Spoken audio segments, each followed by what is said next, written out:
Welcome to The Debate.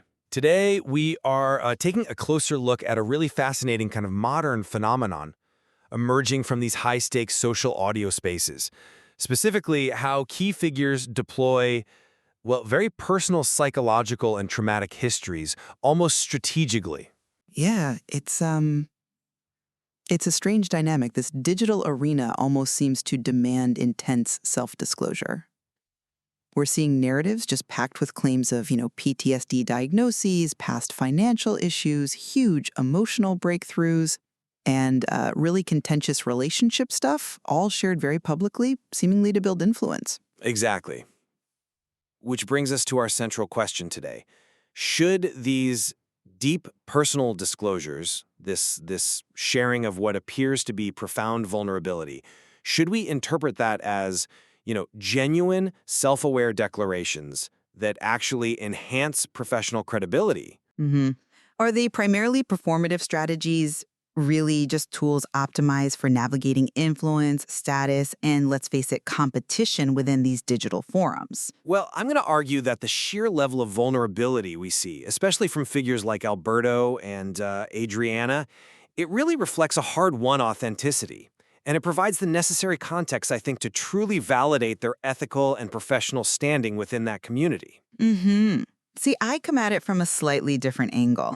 While I don't doubt the underlying experiences are real, of course they are, I'd argue that the intensity, the constant recycling, and sometimes the frankly toxic nature of these disclosures, well, they function less as genuine self-expression and more as, highly strategic tools for status signaling, for capturing attention in what is a ruthlessly competitive digital marketplace. Okay, I see why you'd think that.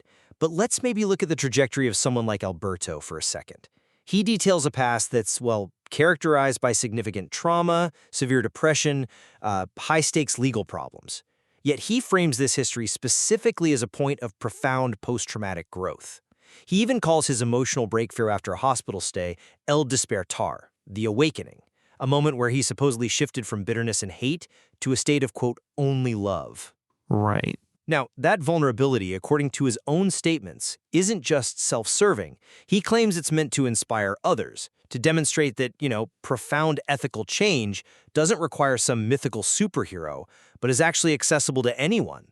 And that altruistic framing, which underpins his current purpose of mentoring and giving others tools for success, I think that really does enhance his credibility. That's certainly a compelling narrative he builds, I'll give you that. But we have to analyze the effect of that narrative, not just the stated intention, right? The continuous, almost epic quality of the trauma story ensures consistent public interest. It basically brands him. Now, contrast that sort of cultivated narrative of post-traumatic altruism with the, let's say, aggressive, abrasive performance of figures like Silent. Okay. Silent openly promotes his dark side. He embraces this amoral, competitive philosophy, often drawing on ideas of self-liberation and ego reinforcement. He uses constant antagonism, often resorts to denigrating people with perceived physical status issues, calling rivals gordoteón, fat blobs. These aren't just accidental personality quirks. These are calculated strategies of dominance. They're designed to seize conversational control and establish a very specific, very competitive status in the hierarchy. But I think the difference lies in the ultimate application of the disclosure. Consider Adriana, Finances. She openly acknowledges her own PTSD diagnosis, yes, but unlike others who maybe lean into the volatility that comes with that, her professional identity is defined by control. Her whole mantra centers on disciplina over motivación. Discipline over motivation, and establishing clear, strict boundaries. She even uses pseudonyms sometimes. This, to me, shows a mature, controlled use of self-disclosure. It doesn't rely on drama. It aligns perfectly with her stated commitment to ethical business practice. It proves she can manage complexity, both personally and professionally, which is exactly what a potential client or partner would be looking for. I'm sorry, but I just don't buy that the perceived outcome negates the underlying strategy.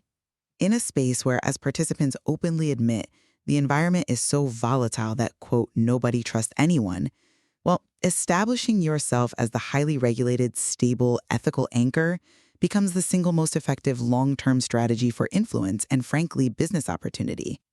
Her commitment to maintaining tight boundaries, even anonymity, that's a highly necessary performance. It defends her professional status against the constant risk of personal intrusion or attacks. Her success, in a way, proves that the perception of stability is absolutely paramount.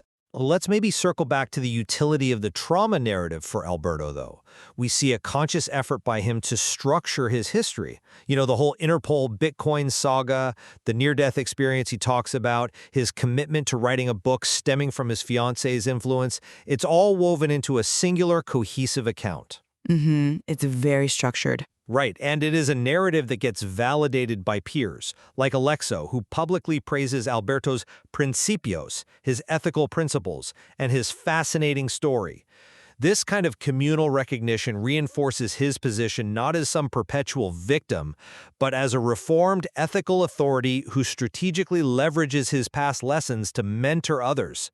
I think this moves beyond mere performance. It's the active creation of an accredited leadership persona. Okay, while that structure is definitely evident, the dissenter in me has to point out how recycled and optimized those details often feel, specifically for sustained public influence. His story is arguably his greatest marketing tool. And furthermore, even his admissions of past arrogance, they serve a strategic purpose now. When he confesses that he era un tarado, un estúpido, was an idiot, a fool, in his past life, that act of humility immediately burnishes and validates the current successful persona.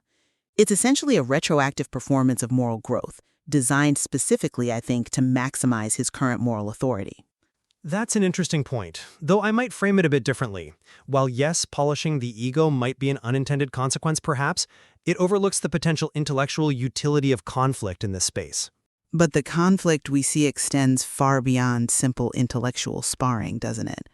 If we analyze the entire scope of strategic engagement here, the methods used to secure visibility are often highly volatile and deliberately provocative. It's not just silence-specific, targeted antagonism, like talking about using dark magic philosophies for revenge or his aggressive sexual questioning of female figures like Adriana, but also the generalized strategy of injecting crude, high-engagement content seemingly out of nowhere. I mean, we see figures like Brie Crazy, for example, frequently injecting discussions about topics like, pajas, masturbation, or mujeres fáciles, easy women, right? Alongside sometimes aggressive expressions of affection, often dropped into otherwise serious financial discussions. This continuous injection of volatile, high-stakes content, even when it's crude or tangential, it guarantees visibility. It ensures the participant remains central to the dynamic, regardless of the core topic. You could call it status capture by, maximum entropy. Okay, I agree that the aggressive or crude elements definitely increase engagement, yeah. But that doesn't necessarily negate the intellectual requirement that seems to drive the host, Alberto. That intellectual disagreement, even when it gets abrasive and uncomfortable, arguably sharpens understanding. Alberto, the host, he doesn't shut down these abrasive inputs. He explicitly states he values them, even joking that he finds silence toxic traits irresistible, and saying flat out that he needs people who think differently. The community seems to accept this inherent conflict as a required catalyst for, pressure testing ideas and identities. The high engagement might just be a byproduct of the rigor, not necessarily the primary goal itself. Or as Capacernus, requiring abrasive, sometimes toxic opposition to sharpen ideas just conveniently ensures high drama and guarantees the host remains central to the whole sustained narrative. I guess I return to the fundamental question. Why expose deeply personal psychological issues, including specific PTSD diagnoses and a traumatic financial ruin, if not on some level to manipulate the listener's empathy and secure a distinct position, whether that position is one of moral authority derived from resilience or maybe one of dominant toxicity like with Celine? Because professional trust, especially in this new digital economy, is built on demonstrated values, and vulnerability, I believe, provides that demonstration. Look at someone like Alexo, who focuses relentlessly on ethical boundaries, on community contribution through STEM programs, creating open-source documentation. Or look back at Adriana, clearly articulating her strict criteria for relationships in business, seeking equilibrio, balance, and actively fearing traición, betrayal. Their actions, like mentoring or sharing specific knowledge, seem to align directly with their stated ethics. Their vulnerability gives context to their resilience, making their ethical stances feel hard-won and credible, not just theoretical or opportunistic. But their stability is precisely the competitive advantage. We're talking about a community defined by high emotional volatility and a widespread sense of pervasive distrust. So being the perceived ethical anchor, the stable node, that is the optimal long-term strategy for capturing business opportunities and retaining influence. The performance isn't necessarily about outright fakery, maybe not always, but it's definitely about optimizing self-presentation and ensuring that perception remains impeccable.